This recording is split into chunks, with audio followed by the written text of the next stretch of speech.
వేస్తున్నానండి. చుక్కకూర తెచ్చి కడుక్కొని 4 కట్టలు వేస్తున్నాను. ఇలా తరుక్కున్నాను నేను. కడిగేసి శుభ్రంగాను ఇలా వేస్తున్నాను. ముందు కుక్కర్లో పెడతాను.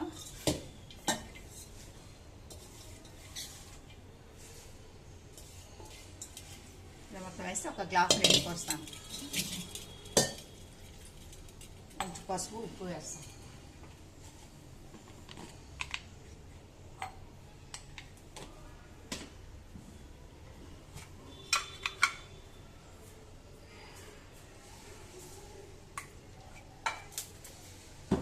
చిన్న స్పూన్తో 2 స్పూన్లు వేసాను. గ్లాసు నీళ్ళు పోసాను.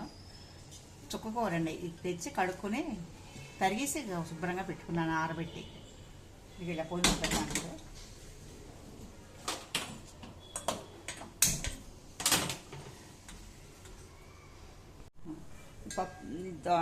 పాలకూర ఇలా పెట్టాను. గ్లాసు నీళ్ళు పోసాను. కొంచెం ఉప్పు వేసాను, పసుపు వేసాను. ఇప్పుడు దాంట్లోకి ముక్కలన్నీ వేరే ఉడకబెట్టుకున్నాం. ఇందులో ఆనపకాయ ముక్కలు, టమాటాలు, పచ్చిమిరపకాయలు వేసాను. ఉంటే ములంకాయలు కూడా వేసుకోవచ్చు. ఇవి ఇలా ఉడుకుతూ ఉంటాయి లోపని.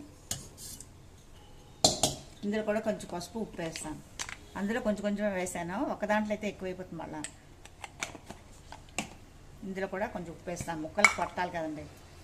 ఇది 1 స్పూన్ వేస్తాను. అప్పుడు మనకి ముక్కలు కూడా ఉడికినప్పుడు ఉప్పు అంటుతుంది. బెల్లం వేస్తున్నాను 2 స్పూన్లు. ఇది ఇలా ఉడుకుతూ పెడతాను. చుక్కకూర రాత్రి కడిగేసుకుని తరిగి ఆరబెట్టుకున్నానండి గుడ్డలో వేసి. అదేమో ఇప్పుడు కుక్కర్లో వేసి గ్లాసు నీళ్ళు పోసాను. 2 చిన్న స్పూన్లు ఉప్పు వేసాను, పసుపు వేసాను.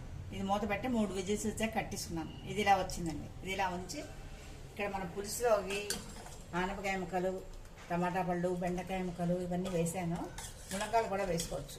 ఇది ఇలా కొంచెం దీంట్లో కూడా 1 స్పూన్ ఉప్పు వేసాను, కొంచెం పసుపు వేసాను. ఇది ఇలా ఉడుకుతుంది. ఇప్పుడు నేను పోపు వేస్తాను. దీనికి ఆవాలు, కొంచెం మెంతులు, కొంచెమే 1/2 స్పూను, ఒక్క ఎండుమిరపకాయ, కొంచెం ఇంగు వేస్తాను. ఆవు పులుసు కదా, ఇంగు వేస్తే బాగుంటుంది. ఇది ఒక కరివేపాకు కూడా వేస్తాను. కరివేపాకు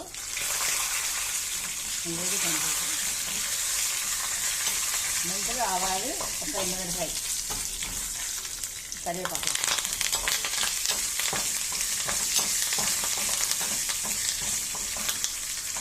ఇది వేగిపోయింది. ఈ పులుసులో వేస్తాం. పులుసులో వేస్తే ఇది ఇలా ఉడుకుతుంది. ఇప్పుడు నేను దీనికి ఆవాలు ఉడుకుతానండి. ఆవాలు ఎండెక్కేస్తాను. ఇంకో బియ్యం నానబెట్టుకున్నాను. ఒక 3 స్పూన్లు 4 స్పూన్లు.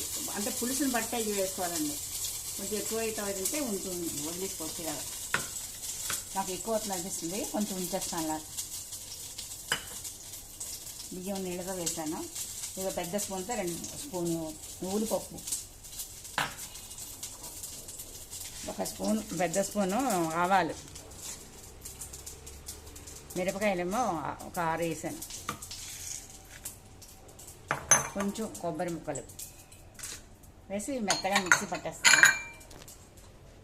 ఆవరింపుకున్నాను. చుక్కకూర మళ్ళీ పొయ్యి మీద పెట్టానండి. ఈ పులుసు మళ్ళీ ఆర్పిస్తాను. ఇందులో పోసాను కదా ముక్కలు, పులుసు అన్నీ ఇందులో కలిపేసుకోవచ్చు. మనం ఇందులో కలిపేసుకోవాలి.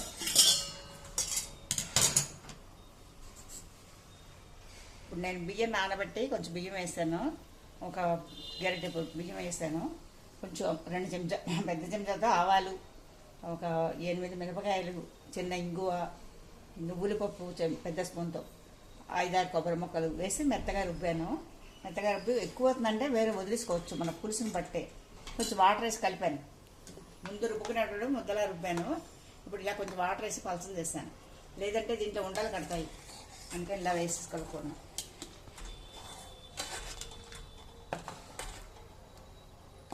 ఇలా వేసి కలుపుకోవాలి. ఒక 2 ఉడుకులు వచ్చాక కట్టేయాలి. ఎక్కువ ఉడికితే చేతి వస్తుంది. ఆవేసాం కదా. ఆవ పోసి కలిపాను. ఇగో 2 ఉడుకులు ఉడికింది. చూడండి ఇలా ఉంటే కొంచెం సేపు వేసి చెక్కబడుతుంది. ఇలా సరిపోతుంది పులుసు కదా. మరీ చిక్కగా ఉంటే బాగుండదు, ఇలా సరిపోతుంది. బంద్ చేసుకుందాం, ఎక్కువ ఉడకకూడదు, చేదు వస్తుంది. చుక్కకూర ఆవ పులుసు అండి ఇది. ఇక పులుసు రెడీ అయిపోయింది. లైక్ చేయండి అందరికీ.